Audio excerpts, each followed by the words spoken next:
자, 모범경작생 문제 보는 중입니다. 34번 넘어갔고요. 자, 35번. 그래서 1번에부터 시작해서 염려, 근심, 3번에 마음, 4번에 절망적 심정, 5번에 불안감 이런 단어들이 보일 거야. 결국 이 문제는 무슨 문제? 심리 파악하라는 문제지. 그러니까 문제를 읽을 때 이런 것들이 빨리빨리 눈에 보이면 지문을 읽을 때도 다 역시 마찬가지로 특정한 사건을 겪고 있을 때의 인물의 심리 중심으로 읽어나가면 문제가 좀 수월하게 풀리겠구나 라는 걸 미리 아는 거랑 그렇지 않은 거랑 다르다는 걸 또 한 번 말씀을 드립니다.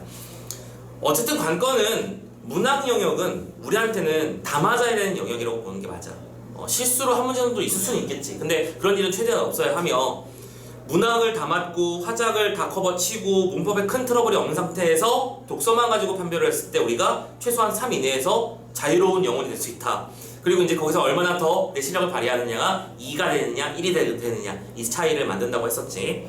빨리 풀기 위한 작전들을 계속 생각하면서 여러분들 사설 모의고사 풀고 기출문제 풀고 수특 문제 풀고 할 때 수능 완성 문제도 풀고 할 때 계속 신경 써야 되는 건 내가 이 문제를 어떻게 하면 좀 더 빨리 풀까 생각하세요. 35번은 그런 지점을 좀 말씀드리고 싶었고요. 36번 A부터 C까지의 구절들을 서로 비교해보는 문제. 자, 역시 마찬가지야. 이거는 어쨌든 특정한 사건들을 영역별로 비교하는 문제인데 보통 A, B가 나오면 그 둘을 비교하는 문제가 나오지. 근데 이 녀석은 A, B, C까지 나왔어. 그러면서 선택지만 쭉 눈으로 훑어보는 거지. 아, A에서 뭐 했고 B에서 뭐 했고 A에서 뭐 한 것이 C로 어떻게 연결되고. 지금 이 녀석은 장면 간의 서로 연결관계를 파악하라는 문제네.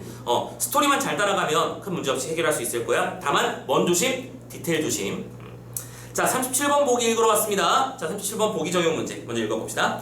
자, 이 모범경제생은요 일제강점기 피폐한 농촌의 현실을 사실적으로 그려낸 작품. 자, 키워드 다 나왔네요, 그죠? 이 작품의 배경은 일제강점기이고요.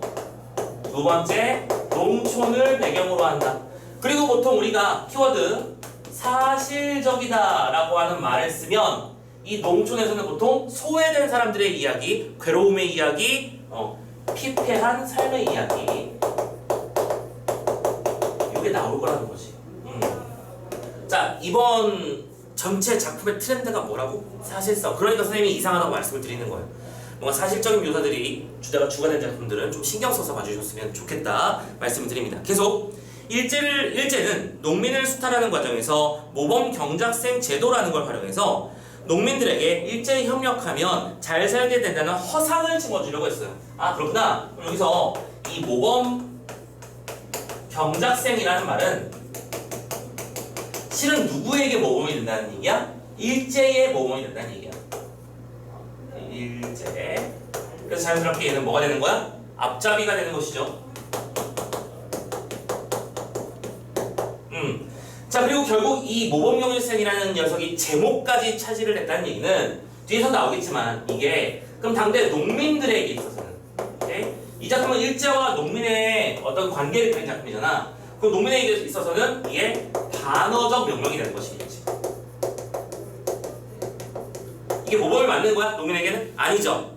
오케이? 자기 혼자 잘 살겠다고 혼자 빠져나가는 행위를 말하는 것이니까 계속 자신들에 대한 농민들의 불만을 다른 곳으로 향하게 하려는 교묘한 계획인데요. 이에 대해 작가는 모범경제생이라는 이름 뒤에 숨겨진 모범적이지 못한 인물의 모습을 폭로하며 자, 모범이라는 말 뒤에 숨어있는 모범적이지 못한 모습이래요. 그러니까 이게 뭐가 되는 거다? 반어적 명령이라고 하는 거지.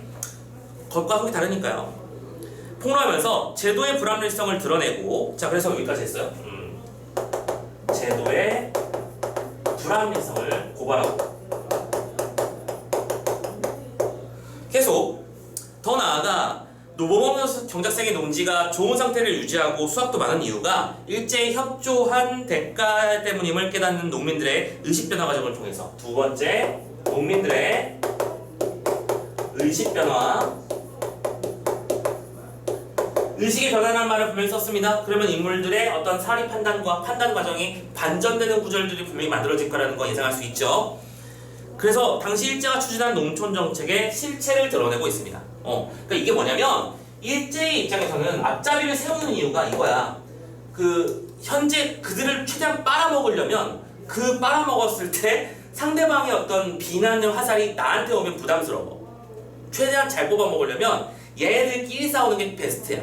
그렇지? 그러니까 자기들 이 조직 안에 배반 구도를 심어가지고 농민들의 비판의 화살이 또 다른 농민에게 향하게 만드는 방식으로 효과적인 수탈을 했다. 오케이? 그 얘기가 나와 있는 것입니다. 그리고 하나 더 추가 얘기합시다. 플러스 알파. 뭐냐면 이 작품의 한계야. 이 작품의 한계를 지적하기도 하는데 결국 이 작품은 농민들이 의식이 변화를 했어. 그치? 이 새끼리가 아니 이 모범경제 학생이 바로 앞잡이였구나 라는 걸 알게 되는 과정을 보여주는데 그래서 결국 농민들은 그러면 이 시스템 모두가 잘못된 이런 시스템을 만든 일제를 비난하는 것이 아니라 길서와의 충돌 그리고 우리 주인공 맞지? 길서에 대한 어떤 반감을 표출하는 데서 작품이 끝나버려. 뭐냐면 사회적 차원으로의 학대는 이루어지지 못했다는 거야. 파란 펜슬 위에. 오케이? 그러니까 이 농민들이 자신의 불만을 표출할 대상으로 길서를 잡는데 길서가 포인트가 아니라는 거거든. 그런 시스템을 만들어낸 일제가 문제일 텐데 그 일제에 대한 반감을 드러내지 못하고 그냥 길서에 대해서 폭발하면서 작품이 끝나게 된다는 거. 이거를 한계라고 인식한다 라고 생각하면 된다. 됐지? 작품을 시작하기 전에 말씀드려야 될 핵심 내용은 이 정도가 정리가 되고요. 자, 아까 선생님이 유현자 같은 경우에는 인물 관계도는 쉽다 하지만 연결된 사람이 많아서 좀 복잡하다라고 했었지. 이 작품은 겁내 쉬운 게 맞아요. 중심 인물인 길서가 있어요. 이 길서가 바로 우리의 모범 경작생입니다. 모범 경작생. 그리고 길서의 친구 중에 성두라고 있어요. 보고 싶네요, 이분. 잘 지내시는지 모르겠지만 아무튼 성두라고 있어요. 자, 그래서 이 성두 씨의 동생인 의식이가 있는데 그래서 이 두 사람은 친구 사이이고 이쪽 사이는 애인 사이예요. 나름대로 장래를 촉망받는 농촌의 미래의 일꾼들이지.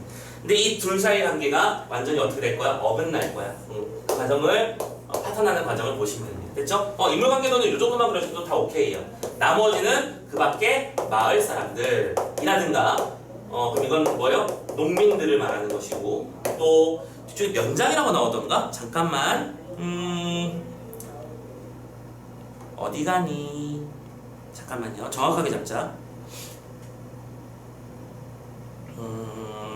맞네. 면장 맞네요. 오케이. 면장. 역시 일제를 상징하는. 자, 이런 관계도 정도만 그려주시면 작품에서 관계도 찾는 것 자체가 어렵진 않을 것 같아요. 됐죠? 자, 그러면 한번 읽어봅시다. 무슨 얘기 나왔는지 보자. 길서는 농촌에서 드물게 보통학교를 졸업한 이제 보통학교, 그러니까 초등학교. 그러니까 뭐냐면 국민학교, 보통학교 이런 식으로 초등, 중등까지 관계를 거치는데 옛날에는 농민들은 어떻게 살았다? 애가 커서 호미 잡을 힘만 생기면 무조건 일을 내보냈지. 근데 그거 지금 공부해야 되란 말이야. 나름대로 엘리트 코스를 밟았어. 그래서 성두 여동생 이숙과 사귀고 있었죠. 모범 경작생으로 뽑혀서 서울 강습회에 다녀온 길서. 자, 보자. 참고로 길서가 두 군데를 다녀올 거야. 그래서 작품을 이렇게 두 개를 나눠볼 수 있어. 길서가 다녀오는 두 개의 회사. 첫 번째, 농촌 맞지? 농촌이 아니고 서울 강습회구나. 오케이. 길서가 농민의 대표로 뽑혀서 대표가 되었어. 모범 경작생으로 돼. 모범 경작생이 돼서 첫 번째로는 1번 서울에 있는 강습회를 다녀오게. 강습회가 뭐예요? 알려주고 안내하는 거야. 그러니까 참고로 이 자리에서는 어떤 일들이 벌어질까? 모범 경작생들을 모아놓고 너희들이 우리들의 모범이 되는 사람이니까 우리들의 이야기를 잘 전달해라. 지금 우리가 사분오열돼서 흩어지고 괴로워할 때가 아니야. 열심히 농사를 짓고 그 소출을 잘 바침으로써 우리 나라가 발전할 수 있고 우리 사회가 발전할 수 있고 우리 농민들 모두가 행복해질 수 있는 거야 라고 하는 이빨린 소리를 듣게 되고 당연히 길서는 그 말이 맞는구나 라고 생각하고 와서 농민들에게 전달을 하게 돼. 그래서 봐봐. 길서는 서울에서 본 것을 자랑하고 농민들은 이를 부러워합니다. 오케이? 자, 뭐라고 했어요? 길서는 자랑을 했고 농민들은 부러움을 가졌어. 태도 차이지? 근데 이 농민의 부러움이 전환될 거라는 거 우린 분명히 확인했었지? 오케이? 제도의 불합리성과 농민 의식의 변화를 알고 있었지? 그러니까 이게 두 번째 사건에서 어떻게 바뀌는지를 잘 보시면 핵심은 잡는 거예요. 계속. 그리고 그래서 농민을 길서는 강습회에서들은 농민들을 착취하기 위한 관료들의 감언이설, 그치, 입 빨린 소리를 그대로 전달을 하게 됩니다. 그런 사이 면장은 길서가 독점 재배하는 뽕나무 묘목값을 올려주고 일본 시찰단에 뽑아준다는 말. 자, 두 가지 메리트가 있지. 자, 길서라고 하는 친구를 나름대로 길들이기를 하는 거네요. 너는 모범 논술이잖아. 그래서 메리트가 있을 거야. 첫 번째, 뽕나무 묘목값. 뽕나무 묘목값을 올리는 게 왜 중요했니? 여러분들 그 앞에서 뭐 농가 원령아 이런 거 작품 봤었잖아. 뽕나무가 뭐의 재료거든? 누에 벌레들의 먹이지. 그 먹이를 참고로 길서가 독점하고 있는 거야. 독점권을 준 거야. 메리트를 준 거죠. 그래서 잘 자라게 만들 수 있고 그 강표를 올리면 당연히 부자가 될 수 있을 것이고요. 두 번째, 일본 시찰단에도 뽑아줄 거야. 일본 시찰단에도 뽑아줄 거야. 너 이런 식으로 또 보내줄게. 자, 두 가지 사탕을 제안합니다. 그러면서 우리가 너가 뭐 줘야, 뭐가 내줘야 된다? 모범 가능성이 돼줘야 된다. 이렇게 꼬드기고 있는 중입니다. 자, 그러면서 동시에 뭐 얘기를 해요?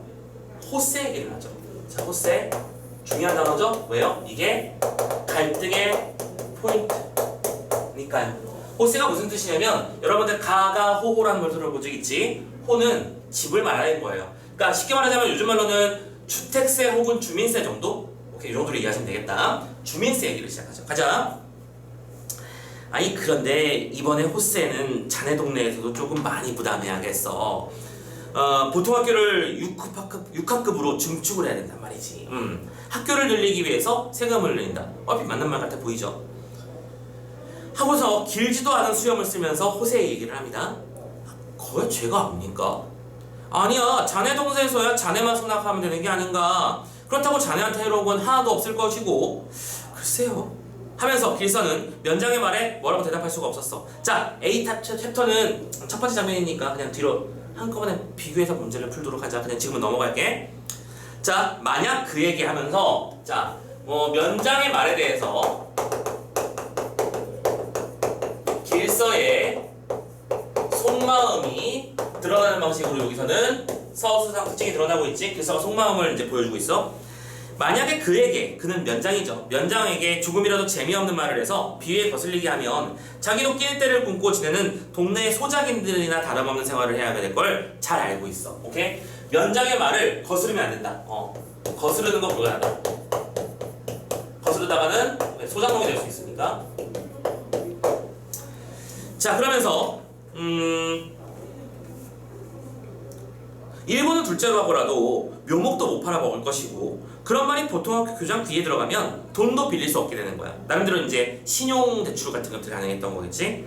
아니 그러면 묘목에 심었던 밭에는 조를 심게 되고 면사무소 사람들과 학교 선생님들에게 팔던 감자와 파도 다 썩어서 오케이? 못하게 되는 것이죠.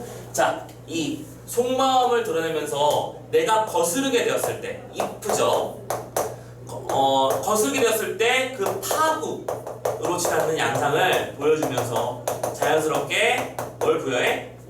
우리 길서의 행동에 필연성을 부여하는 장치지, 그치? 그러니까 길서가 나쁜 놈의 새끼라서 모든 사람을 배반하고 싶어서 그런 행동을 하는 게 아니라는 거야. 나름대로 생각을 해보는 거야. 나한테 이로운 것은 무엇인가? 즉, 길서는 무슨 존재야? 이기적 존재야. 드러내고 있는 거죠. 인물의 속마음을 드러내면서 자연스럽게 인물의 심리와 인물의 태도에 대한 필연성을 드러내고 있다. 이렇게 잡아주자. 계속. 자, 그렇게 그리고 나서 또 300평밖에 안 되는 논에 비료를 많이 내지 않으면 미곡, 품평회, 그러니까 미가 쌀미자잖아, 그렇지? 쌀과 같은 것들을 내놓고 어느 집에서 제일 잘 만들어냈다, 소출이 제일 좋다 이런 것들을 하는데 출품도 못 해보게 되고 출품을 못하니까 상을 못할 것이고 상을 못하면 또 벼가 넉선밖에 소출이 나지 못하게 될 거야.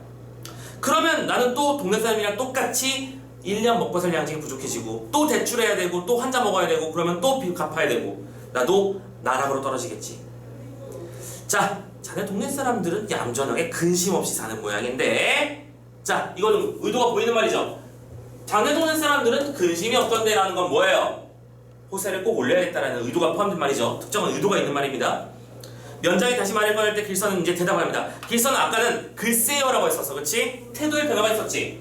필연성의 판단 요 구절 뒤에 태도가 변화한 거 보세요. 첫 번째로는 글쎄요라고 대답을 했어. 근데 두 번째로는 방금 뭐라고 했어? 곧 대답했다고 되어 있는 거 보이십니까? 태도의 변화의 이유는 바로 요것 때문인 거죠. 그래서 두 개의 차이가 나타나는 지점이니까 또 신경 써주고요. 그러니까 지문을 읽어나가면서 뭔가 차이가 보인다? 그러면 이유를 생각해야 되고 출제의 포인트를 생각해야 된다. 알겠지? 자, 계속 기선은 곧 대답합니다. 아니 그러면요 근심이 조금도 없다고야 할 수 없지만 묻어나면 편은 됩니다. 그러니까 각각의 집마다 뭐 각각의 사연은 있겠지만 뭐 하신다면 뭐 저희 동네도 할 수 있는 것 같아요. 허락한 거죠. 자, 변은 누릇누릇해서 이삭들이 뭉친 것이 황금덩이 같았어. 그러나 얼굴에 주름살을 편 사람들은 하나도 없었지. 왜냐? 강충이가 먹어서, 강충이는 벌레예요. 해충이죠. 예년에 비해서 절반도 곡식을 거둘 수가 없기 때문이야. 자, 그러면서 농사 상태를 봅니다. 벼농사를 하는데요. 이 마을에는 지금 현재 강충이 문제가 있어요. 해충 문제가 있어요. 그래서 곡식이 예년만큼 나오질 않아, 그쵸? 자, 그런데 길서만 vs 저 차이점. 근데 길서는 없다고요? 평양 가서 북어 기름을 통으로 사다가 쳤기 때문에 그의 농마는 작년보다 더 잘 되었으나 다른 놈들은 털 빠진 황소같이 민송민송해졌죠. 오케이? 이쪽은 기름을 구에다가 뿌려가지고 예방을 한 거야. 됐죠? 자, 이 새끼만한, 그러니까 머리에 돌아다니는 그 조그만 애들 있잖아, 그치? 이 새끼만한 작은 벌레가 벌레까지 우리를 못 살게 하는 것이 가슴 원통했지만 여름 내 땀을 빼고도 제 입으로 들어올 것이 없을 것을 생각하니 눈물이 솟아오를 지경. 이 구절 어디서 많이 보던 패턴 아니야? 열심히 농사를 지어봤자, 농사를 열심히 해봤자 결국 우리 등 뒤를 훑는 건 한 줄기 식은 땀뿐이라는 구절을 우리가 만무방에서 봤었어, 그렇지? 참고 만무방에서의 장면과 마찬가지로 이 농민들의 고통스러운 현실이 잘 나타나 있는 사실적으로 드러나는 장면. 그러니까 또 우리는 신경 써줘야 되는 거지, 그렇지? 눈물이 나. 그들은 할 수 없어. 그래서 성두 말대로 길서를 시켜서 읍내 지주인 서재당에 가서 금년만 도지 소장료를 좀 감소 좀 시켜달라고 얘기를 해보려고 했어. 그런데 이때 길서는 나랑 관계는 없는데요 할 뿐만 아니라 정해놓은 도지를 곡식이 안 됐다고 감해달라는 것은 흔히 일어나는 소작쟁이와 같은 당치 않은 것이라고 해서 거절을 했어요. 오케이? 자, 뭐요? 길서가 성두를 비롯한 마을 사람들의 부탁을 거절하고 있어. 오케이? 왜? 나는 상관없다니까? 나 우리 집은 잘 됐는데 문제 없는데? 내가 왜 너희들의 부탁을 들어줘야 돼? 자, 그럼 길서는 뭐 하기 싫은 거야?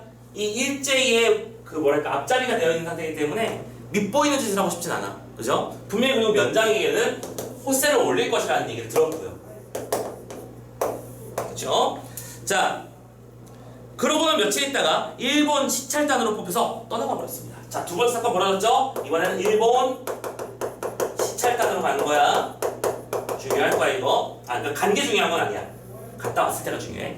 첫 번째 갔다 왔을 때는 길서는 자랑스러워했고 농민들은 부러워했어요. 됐죠? 오케이? 그런데 그 사이에 어떤 일이 벌어졌어? 호세를 올릴 일이 벌어졌고 길서는 농민들의 부탁을 거절해버렸어요. 그런 상태에서 가봤다 왔단 말이야. 자, 동네 사람들은 어찌할 줄을 몰랐어. 더구나 금년 겨울에는 기어이 잔치를 하려고 했던 성두는 가끔 우는 얼굴을 했어요. 잔치라고 하는 건 결혼, 혼인식을 말하는 겁니다. 그들은 할 수 없어서 큰 마음을 먹고 때려줘서 읍내 가서 서재당에 직접 항의를 한번 해봤어.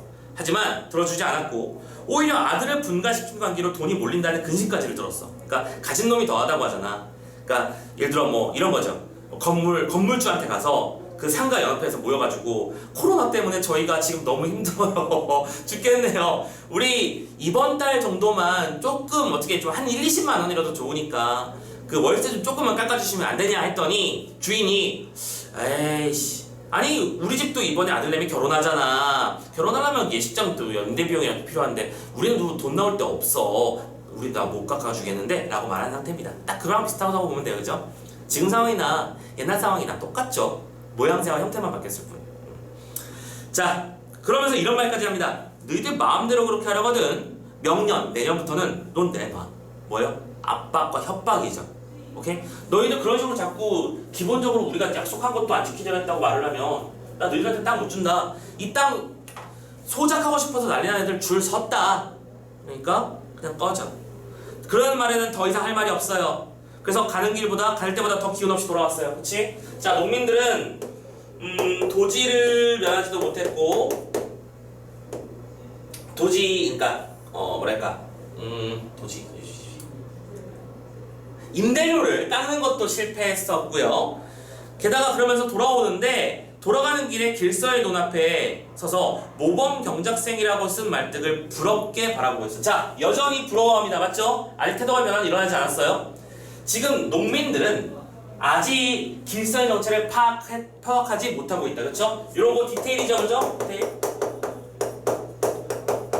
농민들이 아직도 길서를 부러움의 대상으로 여긴다는 것은 이퀄 무슨 말이랑 똑같아? 길서의 실체를 파악하지 못하고 있다. 아직까지는 그렇지 않은 거야. 그러니까 선생님이 스토리를 알려줬는데 결국 이 작품은 농민들의 의식이 변화한다면서 그러면 이런 데쯤 왔을 때 바뀌었겠구나라고 함부로 넘겨주지 말라고요. 아직 안 바뀐 거 맞습니다. 됐죠? 아직은 길서가 그냥 마냥 부러워. 자, 그러면서 볏대가 훨씬 크고 이삭도 한 길이만큼 늘어선 게 아주 그냥 부러워 죽겠어. 그러나 말도 잘하고 신방도 있다고 해서 대신 교섭을 해달라고 부탁했는데 그것도 못 들어주는 못 들은 채 들어주지 않은 길서가 밉기는 미워. 그치? 부럽지만 동시에 플러스 알파가 생긴 거야. 플러스 미움은 생겼어. 얄미운 거에 가깝죠. 지금 여기서 미움은. 나도 내 땅이 있어서 비료만 많이 하면 이상공 내겠네 그까짓 거 하면서 기억이라고 하는 애가 진짜 웃기지 않냐? 옛날에 이름을 이렇게 막 지었죠. 참고로 이름을 막 지어야 건강하다고 했었습니다. 기억이는 정말로 그냥 기억이 니은이 디귿이 할 때 그 기억이에요. 그렇죠? 자, 아무튼 기억이가 침을 뱉습니다. 아이 짜증나. 자, 계속합니다. 아직 여기서 모범경작생이라고 하는 팻말, 팻말이라는 것도 어쨌든 소재가 되잖아, 그치? 팻말 또 별표 쳐줄게요. 소재의 의미 파악하는 문제가 나오면 분명히 나타날 수 있는 덕이야. 팻말에 대해서 첫 번째로는 오케이? 부러움의 대상으로 역시 나타나고 있었지. 여기다 쓰면 안 되는데 쓸 자리가 비어있으면 안 되는데 오케이, 여기다 쓸게요. 자, 팻말은 역시 부러움의 대상이었어. 소재 됐죠? 계속합니다. 며칠 뒤 그들이 다시 놀란 것은 값도 모르는 뽕나무 값이 엄청나게 비싸진 것과 13등 하던 호세가 11등, 그러니까 등급에 따라서 세금을 매기니까 11등으로 올라간 것이었다. 오케이? 그 뒤에 무슨 일이 벌어졌어? 뽕나무 값이 올라갔어.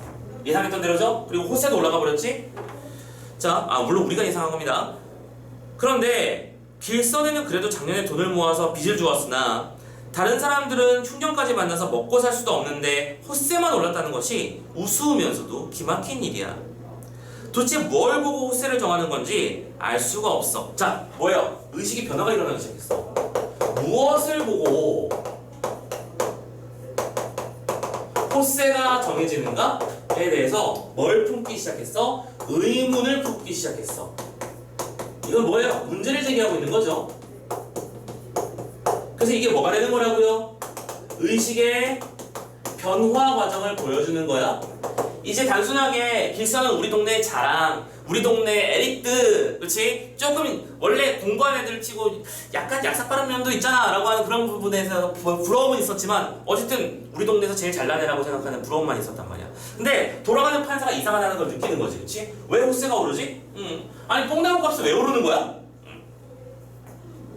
자, 그러면서 어디 갔어요? 흉년. 그러면서도 도지를 그대로 갖다 바쳐야 되는 데다가 호세까지 오른 그들의 세상은 캄캄했습니다.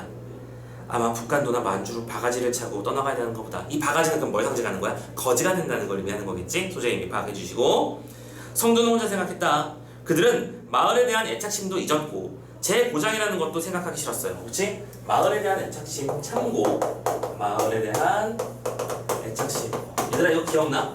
고전 시가에서 간민가 같은 작품들을 생각해봐. 농민들의 비참한 현실을 다룬 작품 간민가 기억나십니까 이거? 왜 대화하잖아. 너 군사 도망하는 거냐? 라고 물어봤더니 내가 채삼 하려고 해봤는데 실패했고 또 뭐 해서냐? 담비 가죽 구하려는데 실패하잖아. 뭐가 날아가고 있어요. 자, 담비 가죽 구하는데 실패하고 자, 아무튼 여러 가지를 실패하는 과정들이 보이고 있다. 됐지? 그래서 그때 간민이 뭐라고 하냐면 나인들 이 고향을 버리고 떠나고 싶겠느냐? 그건 아니다. 하지만 국가의 부역이 너무나 심각하고 내 아내는 억울하게 감옥에 갇혀 죽었으며 계속해서 나보고 신여금만 다 몰아서 제출하라고 말하며 난 살 수가 없어서 그래서 떠난 거다. 그러면서 뭐라고 해 마지막에 너도 명년 내년쯤이면 내 말을 듣고 내가 했던 얘기를 그대로 기억하면서 나랑 똑같이 하게 될 거야 하면서 도망가잖아. 그쵸? 같은 일이 벌어지고 있는 거야. 그 농민들에게 가해지고 있는 어떤 비참한 삶의 현실의 이야기는 이번 우리 수능 특강이나 수능 완성 작품들에 아주 빈번하게 나오는 패턴 같은 거니까 또 신경 써주자고요. 알겠죠? 자, 아무튼 성도는 이렇게 생각했고요. 다만 못살 놈의 떡만 같았지. 이주를 생각하기 시작했어. 마을 사람들은 길서의 장난으로 호세까지 올랐다는 것을 다음에야 알고 자, 뭐예요? 알아냈어. 그쵸? 그래서 결국 길서의 표리부동한 모습을 이제 알았어요. 태도의 변화죠? 자, 인물에 대한 태도의 변화가 일어났으니까 여기서부터 그 변화의 양상을 잘 살펴봐야 될 거야. 그럼 태도 변화가 어떻게 나타나느냐? 그래서 누구 하나 그를 곱게 이야기하는 이가 없게 되었어요. 태도가 뭐로 바뀌었어요? 다 부정적 태도로 바뀌었지, 그치? 어디 갔어? 이거 이따 쓰자. 그래서 농민들은 지금 일본 시장을 간 상태야, 그치? 화면 꺼졌지? 됐나? 오케이. 자, 부정적 태도로 바뀌었습니다. 오케이? 조금 더 있을 거야. 이따 마저 쓸게.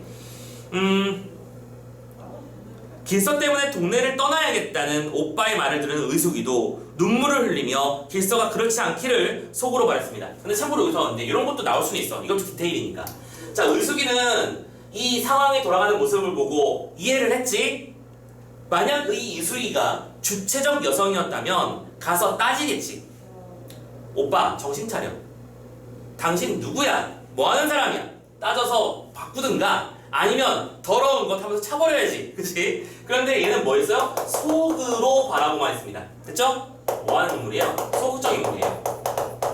한계가 있는 인물이라는 거야. 그래서 중요도가 그렇게 높진 않아져 버렸지만 어쨌든 이 의숙의 인물 특성도 여기서 잡을 수 있을 거야. 이런 거 디테일도 보셔야 되고요. 그래서 다음 구절 봅니다. 길서가 일본에서 돌아왔을 때 우선 자기 눈두렁에서 가슴이 서늘함을 느꼈습니다. 오케이?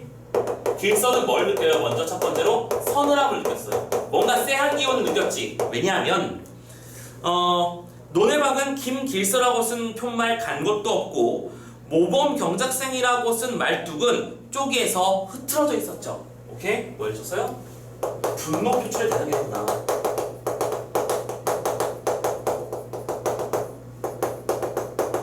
자, 요거 왜 썼는지 알겠죠? 두 녀석 간의 차이점이 드러났잖아. 지문 읽을 때는 항상 차이점과 공통점은 이게 독서 영역이나 문학 영역이나 다 비슷하다고 봐요. 팻말이 상징하는 건 뭐야? 그러면 팻말이 이렇게 변화했다는 것은 의식의 변화를 상징하는 것이지. 누구의? 농민의. 이렇게 잡을 수 있겠다. 계속 가봅시다. 그리고 참고로 이것도 마찬가지야. 길서가 다녀오는 어떤 서울 강습회나 일본 시찰단 행위를 기준으로 이 둘 사이에 어떤 태도 변화가 있다는 것도 역시 마찬가지로 의식 변화를 얘기하는 것이겠지. 이렇게 잡으시면 되겠네, 그죠? 계속 읽어봅니다. 심술구준 애들이 장난을 했나? 하면서 생각을 했는데 아니 그 한 짓으로 보아서 반드시 무슨 일이 일어날 것 같은 예감이 들었어. 그치? 그래서 동네에 들어섰을 때는 동네 어른이라고는 한 사람도 찾아볼 수가 없었거든. 참고로 이 앞부분의 앞부분의 내용에서 뭐가 나오냐면 길서가 서울 강습회에 갔다가 돌아왔을 때 마을 주민들은 다 모여들어. 길서가 이제 뚜벅뚜벅 걸어오니까 어이구 길서 왔다 길서 얘들아 길서 왔대 그러면 다 모여. 그래가지고 어떻게 된 거야? 자 아니 야 그 가보니까 어때? 서울은 어떤 일이 벌어지고 있어? 우리한테 뭐 정보 줄 거 없어? 야 좋은 얘기 좀 듣고 왔어? 어떻게 하면 소출을 많이 늘릴 수 있대? 이런 정보를 줄 거라고 기대하고 사람들이 모였어 자기한테. 어깨에 힘 빡 들어가겠지. 오케이? 힘이 들어왔었는데 지금 없다고요? 한 명도 없어요. 내가 와는 거 온다는 거 분명히 다 할 텐데 한 명도 없어. 자 읍내 서재당 집에 가서 저녁 때가 되도록 아직 돌아오지 않았다는 말을 듣자 서울 갔다 돌아왔을 때보다도 더 의기양양해서 온 길서의 마음은 조각조각 깨지고 말았어. 그치? 깨져버렸지. 의기양양했던 너도 이번에도 자랑할 거라고 생각했어. 그런데 서늘함으로 바뀌었지. 이번에 심리 파악 잘 따라오세요. 보지도 못했고 이름조차 들어보지도 못했던 바나나를 가지고 그럼 이 바나나는 뭘 상징해? 이 바나나는 참고로 의숙이 줄 선물이에요. 길서의 앞잡이 행위에 따르는 보상을 상징하지. 오케이? 앞잡이 행위에 따르는 보상을 상징하는 소재다. 바나나를 들고는 어디 갔어? 밤이 이슥했을 무렵 의숙이를 찾아갔건만 그것을 본 의숙이도 얼굴을 돌리고 울기만 했어요. 울고만 했습니다. 소극적인 인물이라고 썼죠? 길서의 마음은 터지는 듯했어. 뒤에서 몽둥이를 들고 따라오던 사람의 숨소리를 듣는 듯 조심해! 지금 몽둥이를 들고 진짜 따라왔다는 게 아니야. 지금 불안함을 느끼고 있는 거야. 누가 날 따라오는 것 같아. 너희 새끼 하면서 나를 혼낼 것 같으니까 두려운 바람에 두리번 하고 있는 겁니다. 그런 소리를 듣는 것처럼 가슴이 떨렸대요. 불길한 징조가 눈에 보이는 듯했다. 성두가 충혈된 눈으로 아랫몸으로 뛰어들었을 때 길서는 들고 왔던 자꾸 그 특정 인물이 자꾸 생각나서 자꾸 연기가 나오지 않냐. 자, 길서는 들고 왔던 바나나를 들고 뒷문으로 도망갔습니다. 네, 이러면서 지문이 끝나 있죠.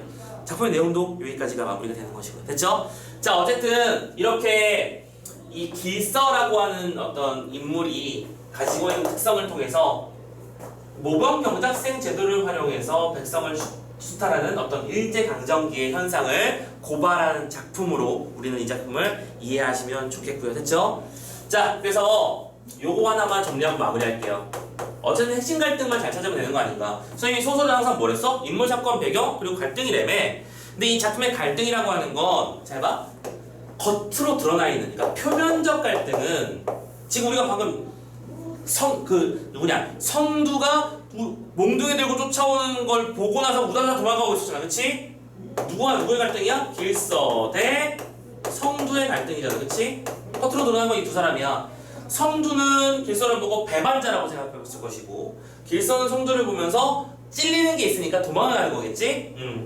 그런데 중요한 건 이면적 갈등이지. 숨어있는 갈등, 핵심 갈등이라고 할 수 있겠지? 그럼 뭐예요? 이쪽은 지배계층의 횡포와 수탈당하는 농민, 이 갈등이 드러나고 있는 것이다. 이렇게 해서 갈등 양상도 정리를 할 수 있겠네요. 되셨나요? 오케이, 좋아요. 여기까지 해서 모범경작생이라고 하는 작품 전체를 한번 정리를 해봤습니다.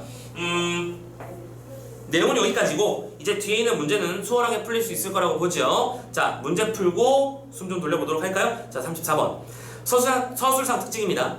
자, 일단 1번에 조심해야 될 단어가 하나 있어. 극적 반전이라는 단어가 나와 있잖아. 얘들아, 극적 반전이라고 하는 건 뭘 말하는 거야? 보통 범인이라고 생각했던 사람이 오히려 뭐 조력자였고 이런 식으로 내용상 스토리에 전환이 일어났을 때 반전이 일어난다고 할 수 있어. 참고로 이 작품은 반전이 많니? 물론 반어적인 성격은 있어, 그치? 근데 이 작품은 성격이 반전되는 게 맞느냐? 부분적으로 맞다고 볼 수 있어. 완벽하게 맞다고 말하는 건 애매해. 근데 부분적으로 맞는 건 뭐냐면 모범 영작생으로 친성맞던 길서가 결국 마지막 장면에서는 쫓기는 신사가 되고 있지? 그럼 반전이라고 볼 수는 있어. 근데 이걸 반전이라고 보는 건 좀 웃기기도 하는 말이야. 애매하잖아. 그럼 이런 애매한 지점이 나오면 항상 뭘 보면 된다고? 뒤를 보면 돼. 그 뒤에 보시면 인물 간의 갈등이 해소된다고 말했어. 아닌데 갈등하면서 끝났는데 완벽하게 답이 아닌 거지. 됐지? 그럼 선생님이 또 요 1번에서 그럼 주의를 하라고 말씀드리는 건 바로 이런 거야. 여러분들이 문제를 풀다 보면 이게 맞자도 보이고 아닌 것 같아도 보이는 이런 선택지들이 항상 보일 거야. 근데 그런 선택지에 너무 매여서 끙끙대지 마시라는 거야. 우리는 문제 푸는 중입니다. 문제를 풀 때 효과적으로, 효율적으로 확실하게 문제를 푸는 핵심은 뭐냐면 확실하게 맞는 것과 그렇지 않은 정확한 근거들을 잡아서 빨리 제외하는 거야. 지금 34번은 1번의 앞에 있는 극적 반전은 필요 없는 단어인가 쉽게 말하자면 우리 눈을 현혹하는 단어야. 핵심은 뒤에 있어. 갈등이 해소되었다? 아니라고요. 해소된 적 없습니다. 그런 거 조심해 주시고요.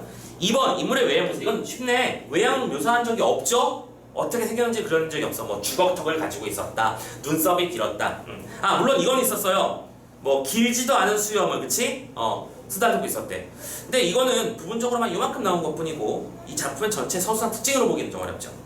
3번 공간적 배경을 비유적으로 묘사했대. 이게 비유적으로 묘사한 거야? 얘들아 비유적으로 묘사하는 건 도대체 뭐냐? 빗대서 묘사하는 거잖아 그치? 그들의 길서의 집은 마치 그 황제의 궁궐처럼 번쩍번쩍 빛나고 있었다. 이런 거 한 적 없잖아 그죠? 직이나 은유 없었고요. 게다가 해악도 아닙니다. 4번 시간의 흐름에 따라 사건이 진행되고 있었고 인물들의 갈등은 고조되고 있었습니다. 맞죠? 정답 4번이네. 쉽지. 5번 동시에 일어난 사건을 교차해서 대응 방식의 다름을 부각하고 있다. 지금 사건이 동시에 진행되고 있었니? 아닌데 시간의 흐름에 따라서 차분히 진행되고 있었죠. 그쵸? 자 35번 가봅시다. 구절을 이미 파악하는 문제예요. 자 바로 일단 2번 먼저 체크를 해볼까요? 자 2번 보시면 이런 말이 나와있어. 니은이 뭐였냐면 벼는 누릇누릇해서 황금이 피어난 것처럼 보였지만 얼굴에 주름살을 펴는 사람은 없었다라고 돼 있어. 자 2번 봅니다. 농사는 풍년이 들었지만 아니야 낚이지마. 와 황금벼이삭이야 풍년을 상징하지. 이런 식으로 단순화시키지 말라고요. 분명히 이 다음 문장에 뭐라고 했어요? 뭐가 문제라고 했었지? 어디 갔어?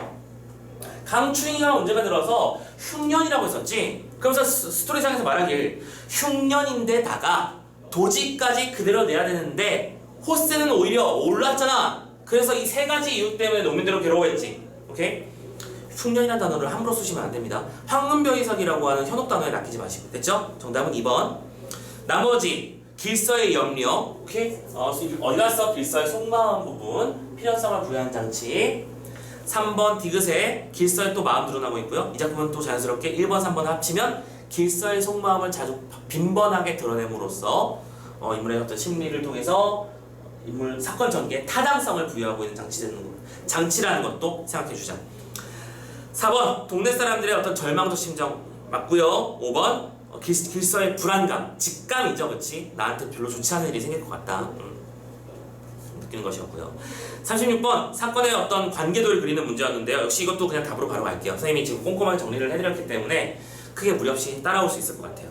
자 4번입니다. B에서 길서가 변장에게 동네 사람들이 근심이 없지 않다고 한 것은 왜 그런 거였죠? 내가 여기서 거스렸다가는 그렇지 파국이 될 것이다. 정말 이런 식으로 생각을 하는 거였는데 자 C에서 일어난 뽕나무 값의 인상을 동네 사람들이 알고 있었다? 쉽네.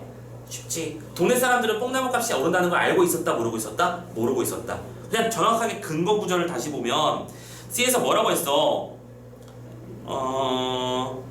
그들이 다시 놀란 것은 값도 모르는 뽕나무 값이 엄청나게 비싸진 것과 오케이? 뽕나무 값이 엄청나게 비싸진 것 때문에 놀랐다는 얘기는 몰랐다는 얘기잖아. 장난하는 건가? 답은 쉽게 나옵니다. 문제가 쉬워. 근데 문제가 쉽지만 선생님 누차 말씀드리는 건 이 문제들에 담겨있는 의도 파악이 우리한테 제일 중요하다고 계속 말씀을 드립니다. 자 이런 식으로 나머지 선택지도 한번 찾아보세요. 자 굳이 안 할게요. 자 37번 구절이 이미 파악하는 문제이며 보기 적용 문제죠. 1번 그의 논은 더 잘 됐는데 다른 논들은 엉망이야. 길서가 일제히 협조하는 것은 농지 성태를 좋게 유지하며 수확을 많이 만들어주는 방법이라는 걸 알 수 있었다. 가능하지? 두 번째, 볕대가 훨씬 큰데 이삭이 한 개만큼 늘어선 길서의 논 있었습니다. 맞아요. 그것을 보면서 부러워하는 동네 사람들을 통해서 오케이 여기까지 있고요.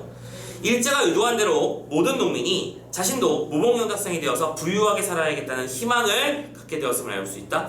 자, 오버 포인트 보이십니까?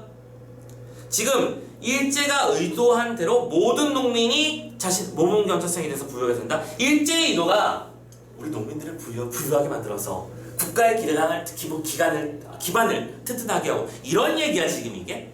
일제는 뭐라니까요? 누차 말씀드리지만 이 작품의 내용은 일제강점기에 피폐한 삶을 그려내고 있는 수탈하는 일제의 모습을 그리고 있는 작품이라고. 어디 갔어? 고통당하고 있는 노민의 모습. 수탈자로서 일제가 등장해.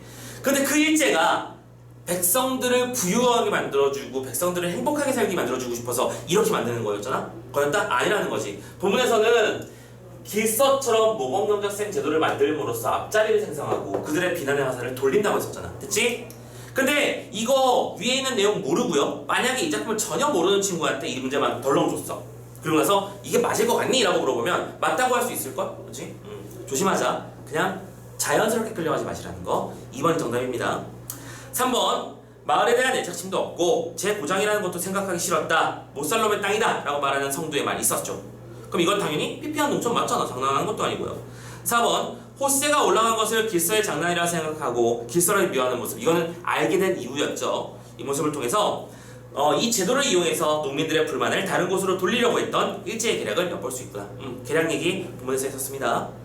마지막 5번째 말두 팻말이 깨져 없어진 것은 농민들이 모범 경작색으로 알았던 인물의 모범적이지 못한 모습을 인지했다. 뭐했다? 알아차렸다. 의식의 변화 포인트.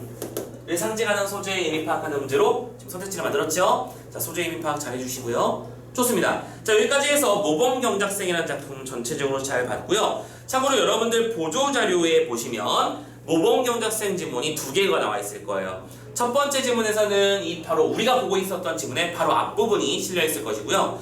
두 번째 보는 지문에서는 좀 다른 부분들이 실려 있을 거예요. 특히 여기 맨 앞에 이름부터 써져 있는 박영준이라고 하는 작가 이름부터 써져 있는 이 보조자료, 선생님 누차 말씀드리지만 이거 왜 드리는 거라고요? 한 번씩 읽어보셔야 됩니다. 아시겠죠? 그래서 내가 작품을 아는 범위 자체를 많이 늘려주시는 게 여러분들한테 굉장히 유효한 업이 될 테니까 신경 써주시고 한번 읽어주세요. 읽어만 주시면 돼요. 네, 쭉쭉 읽어주시고 뒤에 나오는 이해 감상 포인트, 뭐 의의와 한계, 그렇지? 이런 것들도 선생님이 이미 다 말씀드렸습니다. 설명은 다 해드렸으니까 꼭 읽고 넘어가시길 바라겠습니다. 되셨나요? 자, 오케이, 좋습니다. 여기까지 해서 또 소설한 작품 끝냈고요. 자, 다음 작품은 집념이라고 하는 우리한테 너무 유명한 그 전광열 씨를 스타를 반영해서 잠깐만, 이 전에도 있긴 있었는데 전광열이라는 사람이 이제 전 국민의 스타가 된 어떤 결정적 작품이라고 생각해요.